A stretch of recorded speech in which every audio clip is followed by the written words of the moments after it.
Assalamualaikum warahmatullahi wabarakatuh. Apa kabar anak ibu semua? Selamat pagi. Semoga dalam keadaan sehat dan dalam lindungan Allah Subhanahu wa taala. Amin. Amin. Amin ya rabbal alamin. Hari ini mata pelajaran kita adalah IPA atau ilmu pengetahuan alam ya. Materi kita hari ini mengenai suhu dan kalor. Nah, guru pengampunya ibu sendiri ya. Oke. Kita masuk kepada materi kita, suhu dan kalor. Suhu adalah ukuran yang menyatakan energi panas tersimpan dalam suatu benda. Benda bersuhu tinggi berarti memiliki energi panas yang tinggi. Begitu juga sebaliknya. Kalor adalah perpindahan energi panas yang terjadi dari benda bersuhu yang lebih tinggi ke benda bersuhu lebih rendah. Jadi suhu itu tadi adalah yang menyatakan energi panasnya dan tersimpan dalam suatu benda. Sedangkan kalor itu adalah perpindahan energi panasnya ya, yang terjadi dari benda bersuhu tinggi ke benda yang bersuhu rendah. Oke, kita lanjut. Kemudian untuk mengukur suhu itu adalah termometer.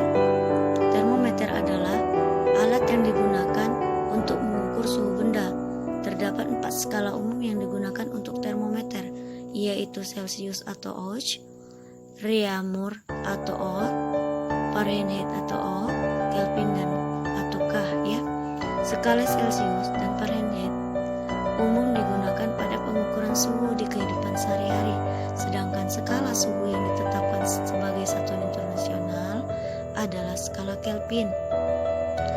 Nah, yang dipakai satuan internasional itu hanya Kelvin, sedangkan yang dipakai sehari-hari itu adalah Celsius dan Fahrenheit.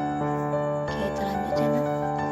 Kalor dapat berakibat pada perubahan suhu atau wujud suatu zat. Penerimaan kalor akan meningkatkan suhu dan dapat mengubah zat padat menjadi cair atau zat cair menjadi gas, sedangkan pelepasan kalor akan menurunkan suhu dan dapat mengubah zat cair menjadi padat atau gas menjadi zat cair.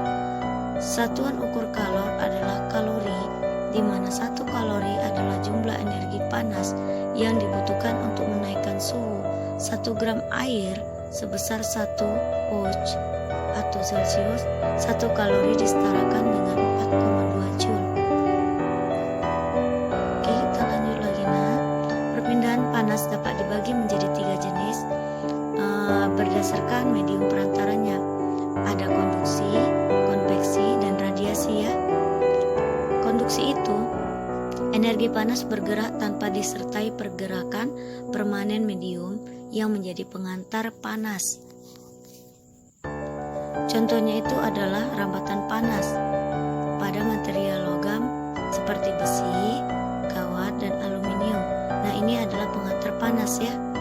Kemudian pada level molekuler, konduksi terjadi karena adanya tubrukan antara molekul berkecepatan rendah.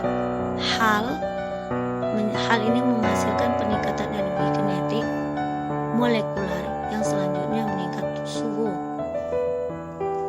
Kemudian kita lanjut lagi. Nah, di sini lebih panjang ya.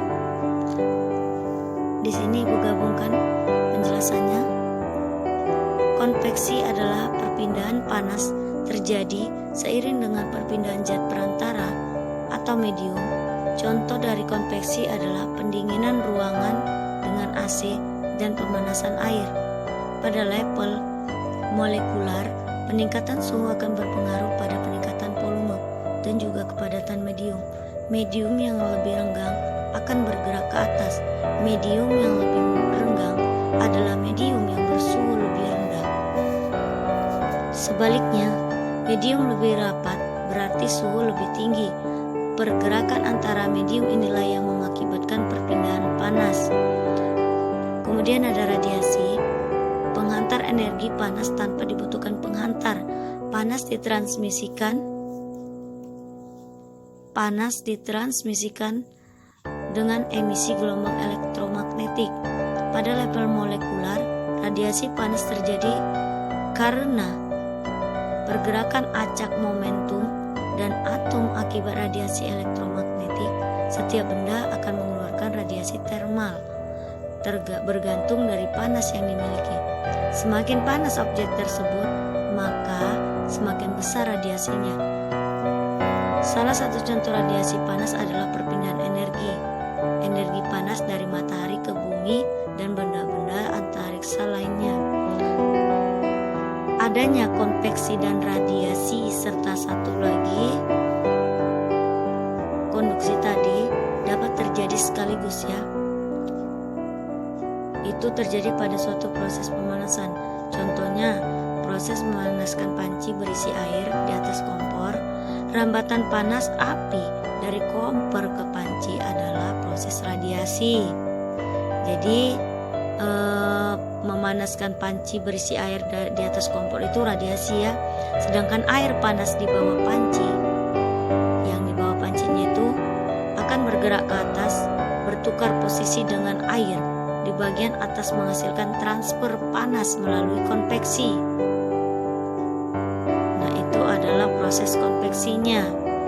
Dan panas yang terdapat di pegangan panci yang terbuat dari logam, tempat pegangannya ya nak, kupingnya, dapat diantarkan ke tangan melalui proses konduksi, yaitu konduksi. Dan hukum ini disebut asas Black.